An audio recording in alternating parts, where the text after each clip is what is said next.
ಇಲ್ಲಿ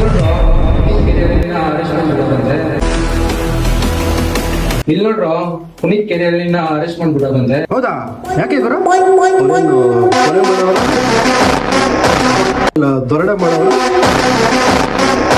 ಇಲ್ಲ ಬೇರೆ ಏನಾದ್ರು ಇಲ್ಲಿಗಲ್ ಆಕ್ಟಿವಿಟೀಸ್ ಮಾಡೋರ? ಅವ್ರನ್ನ ಯಾಕೆ ಅರೆಸ್ಟ್ ಮಾಡೋದು? ಇಲ್ಲ ಗುರು, ಬಾಂಗ್ಲಾದಿಂದ ಬಂದು ಇಲ್ಲಿ ಅಕ್ರಮವಾಗಿ ನೆಲೆಸಿರೋರ್ನ ವಿತ್ ಪ್ರೂಫ್ ರೆಡ್ ಹ್ಯಾಂಡ್ ಆಗಿ ಹಿಡ್ದವ್ರೆ, ಅದಕ್ಕೆ ಅರೆಸ್ಟ್ ಮಾಡೋರೆ.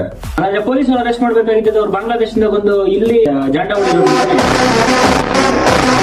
ಅವ್ರನ್ನ ಯಾಕೆ ಅರೆಸ್ಟ್ ಮಾಡಿದ್ರು? ಅದೇನೋ ಪ್ರೈವೇಸಿ ವೈಲೇಷನ್ ಅನ್ಬಿಟ್ಟು FIR ಆಗೈತಂತೆ, ಅದಕ್ಕೆ ಮಾಡವ್ರೆ. ಬಾಂಗ್ಲಾದೇಶದಿಂದ ಬಂದಿರೋ ಅವ್ರು ಯಾವ್ದು ಪ್ರೈವೇಸಿ ಅದೇಂಗೋ ಬಾಂಗ್ಲಾದಿಂದ ಬಂದು ಇಲ್ಲಿರೋರು ನಮ್ಮವ್ರ ಮೇಲೆ ಕಂಪ್ಲೇಂಟು ಕೇಸು ಅದೇಂಗಪ್ಪ ಅಷ್ಟೊಂದು ಧೈರ್ಯ? ಇದಕ್ಕೆ ಯಾರೋ ಸಪೋರ್ಟ್ ಅವ್ರೆ ಕಣ್ರ? ಗುರು ನೀನ್ ಹೇಳೋದು ಕರೆಕ್ಟ್. ಅವ್ರಿಗೆ ಹಿಂದೆ ಯಾರೋ ಸಪೋರ್ಟ್ ಮಾಡ್ತಾ ಇದಾರೆ, ಅದಕ್ಕೆ ಅಷ್ಟು ಧೈರ್ಯ. ಅದಿರ್ಲಿ, ನಮ್ ಪೊಲೀಸರು ಅರೆಸ್ಟ್ ಮಾಡ್ಬೇಕಾಗಿದ್ದು ಬಾಂಗ್ಲಾದವ್ರನ್ನ ತಾನೆ. ಅವ್ರು ಯಾವಾಗ ಬಂದ್ರು, ಎಲ್ಲಿಂದ ಬಂದ್ರು, ಅವ್ರಿಗೆ ಫೇಕ್ ಡಾಕ್ಯುಮೆಂಟ್ಸ್ ಎಲ್ಲ ಯಾರು ಮಾಡ್ಕೊಟ್ರು ಅಂತ ಅದ್ ಬಿಟ್ಬಿಟ್ಟು ಇವ್ರನ್ನ ಅರೆಸ್ಟ್ ಮಾಡ್ಬಿಟ್ಟವ್ರಪ್ಪ. ಬಾಂಗ್ಲಾದವ್ರನ್ನ ಅರೆಸ್ಟ್ ಮಾಡ್ಬಿಟ್ಟು ಅವ್ರನ್ನ ಹುಡುಕಿ ವಾಪಸ್ ಕಳ್ಸಲ್ವ ಅವ್ರ ದೇಶಕ್ಕೆ? ಹೋಗುರು, ಅವ್ರ ಮೇಲೆ ಆಕ್ಷನ್ ತಗೋಬೇಕು. ಅದ್ ಯಾವಾಗ ತಗೊಂತಾರೋ ಗೊತ್ತಿಲ್ಲ, ನೋಡೋಣ ಮುಂದೆ ಅದೇನಾಗುತ್ತೆ ಅಂದ್ಬಿಟ್ಟು.